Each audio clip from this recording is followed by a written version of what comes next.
जय हिंद प्यारे विद्यार्थीगण, स्वागत है आपका एक ही लक्ष्य कंपटीशन एकेडमी कालाई परमंडी। मैं विनोद परमार आप सभी का हार्दिक स्वागत करता हूं। सबसे पहले तो आप सभी प्रिय विद्यार्थियों को अष्टमी और नवमी की हार्दिक हार्दिक शुभकामनाएं। माता रानी का आशीर्वाद आप सभी पर बना रहे, आप अपने जीवन में सदैव सुखी रहें, संपन्न बने और आपका स्वास्थ्य बेहतर हो। मैं यही माता रानी से आपके लिए कामना करता हूँ और आप अपने आने वाले जो भी आपका एक लक्ष्य है, टारगेट है कि उसे अवश्य अचीव करें, ये मैं माता रानी से आपके लिए प्रार्थना करता हूँ। तो विद्यार्थियों, जैसा कि आज 9 अप्रैल है और 9 अप्रैल यानी कि आज के दिन के लिए हम आज की न्यूज़ की बात करें, न्यूज़ की बात करें। सबसे पहली न्यूज़ पत्रिका में दे रखा है मौद्रिक नीति, मॉनेटरी पॉलिसी। आपको पता है कि देश में जो अर्थव्यवस्था होती है, अर्थव्यवस्था को चलाने के लिए सरकार द्वारा और एक आरबीआई के द्वारा, आरबीआई बैंक के द्वारा और सरकार के द्वारा दो प्रकार की नीति बनाई जाती है। एक होती है मौद्रिक नीति और एक होती है राजकोषीय नीति। तो प्यारे विद्यार्थियों, मौद्रिक नीति जो मॉनेटरी पॉलिसी होती है, यह पॉलिसी हमेशा आरबीआई जो भारत का सबसे बड़ा बैंक है, जो बैंकों का बैंक है, उसके द्वारा जारी की जाती है। ठीक है ना। कौन सी नीति? मौद्रिक नीति। मौद्रिक नीति में क्या होता है कि जो अपन लोन लेते हैं, लोन के जो रेट्स होते हैं ना, जैसे बैंक होती है, लाइक अपनी बैंक ऑफ इंडिया है काला पीपल की, ये बैंक सपोज करे कि आरबीआई से कुछ पैसा उधार लेती है, तो अब पैसा उधार लेगी तो स्वाभाविक सी बात है कि आरबीआई बैंक कुछ एक्स्ट्रा पैसा लेगी, तो एक्स्ट्रा जो रेट लेगी उसका नाम होगा रेपो रेट। क्या बताए कि आरबीआई जिस रेट पर अन्य बैंकों को जो है पैसा उधार देती है और आपका रेपो रेट कहलाता है। और यदि मान लो इन बैंकों के पास पैसा ज़्यादा होता और ये बैंक जो होते हैं ये पैसा अपना आरबीआई को दे देते हैं, इस केस में वो आपका रिवर्स रेपो रेट कहलाता है। तो अभी आपको पता है कि जो हमारे आरबीआई के गवर्नर है वो शक्तिकांत दास जी, ठीक है ना, और इन्होंने कहा है कि अभी जो रेपो रेट है हमारा वो 4% चल रहा है। कितना? 4%। रिवर्स रेपो रेट की बात करें तो 3.35% है आपका। और आप सब जानते हैं महंगाई लगातार बढ़ रही है, जो कहने के सरकार के नुकसानदायक हो सकती है। और महंगाई में विशेषकर मेरा तो अपना ये मानना है कि सरकार जो खाद्यान्न चीज़ें होती है जो आम लोगों तक पहुंचती है, उनका रेट सरकार को जो है उसको स्थिर रखना चाहिए, मतलब उसमें ज़्यादा बढ़ोतरी नहीं होनी चाहिए, क्योंकि आम आदमी पर यदि महंगाई का बोझ बढ़ेगा तो ये बिल्कुल गलत है। ठीक है ना, क्योंकि सभी लोग टैक्स देते हैं और ऐसा तो है नहीं कि सरकार का पैसा नहीं आ रहा। हाँ, पेट्रोल डीजल का एक बार अपन मान सकते हैं कि ठीक है, अंतर्राष्ट्रीय स्तर पर चीज़ें इस तरह की चल रही, इसकी वजह से क्या है, गैस श्रीलंका को हम देख ले, है ना, चलेगा।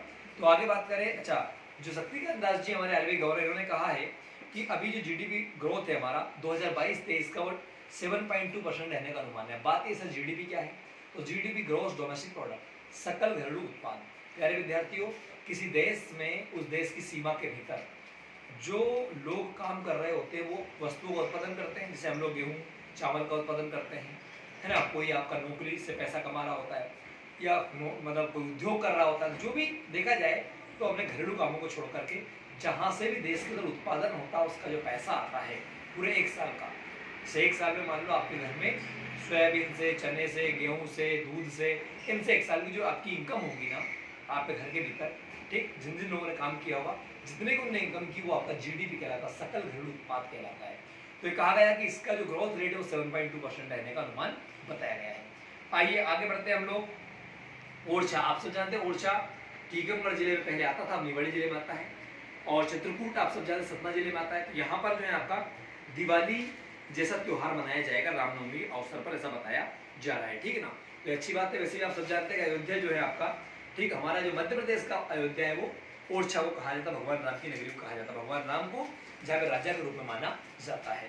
आइए आगे बात बढ़ते हैं हम लोग। आपको पता कोरोना के 2 डोज पहले लगे थे ऑलरेडी, अब 10 अप्रैल से एक नया मिशन शुरू हो रहा है जो बूस्टर डोज है, ताकि और बीमारी हावी ना हो। तो जो है आपका 18+ वालों को 10 अप्रैल से नया डोज आपका लगाया जाएगा। कोविन पोर्टल पर भी ये आपका अपडेट आपका हो जाएगा।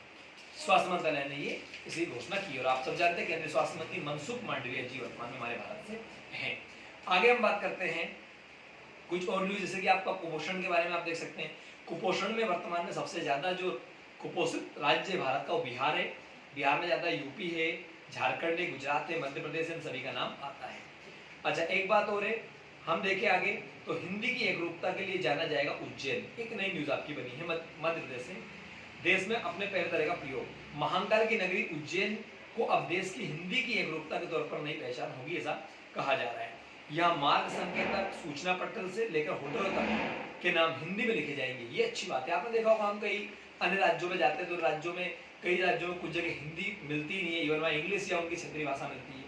जबकि आप सब जानते हैं कि हिंदुस्तान को स्वतंत्र कराने में जो है आपका हमारी माँ हिंदी का बड़ा योगदान है। हिंदी ने पूरे हिंदुस्तान को एक सूत्र में बांध कर रखने का कार्य किया। और आप सब जानते हैं कि बंगाली भाषा हो या अन्य भाषाएं, ये देखा जाए तो ये हिंदी के रूपांतरण है। बस संस्कृत से हिंदी आई, हिंदी से आपकी ये अलग अलग पार्ट में बढ़ गई।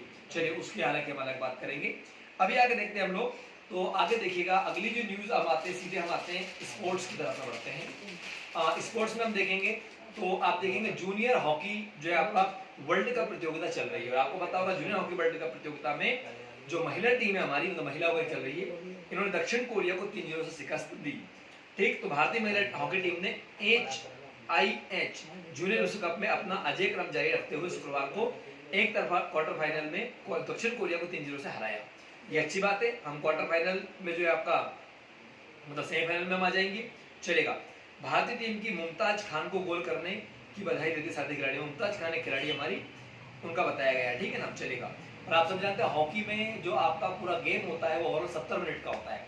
35 मिनट एक टीम खेलती है, 35 मिनट दूसरी टीम खेलती है, ये आपको देखना है।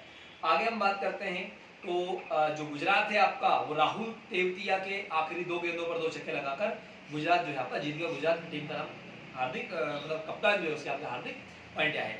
ठीक, वर्तमान में IPL में कुल 10 टीमें हैं और IPL का जो ये संस्करण 15 आपका जो है ये 26 मार्च से शुरू हुआ था। ये आपको पता याद रखना है, ठीक है ना, जो वेरी वेरी इंपॉर्टेंट है ना भाई। कोलकाता टीम है, गुजरात अभी सबसे टॉप में चल रही कोलकाता टीम चल रही है IPL के अंदर, ये आपको देखना है। चलिए आगे बढ़ते हैं हम लोग। तो दक्षिण कोरिया में बैडमिंटन ओपन चैंपियनशिप चल रही है। इसमें PV सिंधु और किदाम्बी श्रीकांत जो खिलाड़ी है ये अपने मतलब हम कह सकते हैं कि ये लोग काफी आगे बढ़ चुके हैं। उसमें कहा गया है कि अनुभवी भारतीय खिलाड़ी PV सिंधु और किदाम्बी श्रीकांत ने शुक्रवार को यहाँ अपने मुकाबले जीतकर कोरिया ओवर बैडमिंटन टूर्नामेंट के सेमीफाइनल में एंट्री कर ली है। सेमीफाइनल में खिलाड़ी हमारे आ चुके हैं।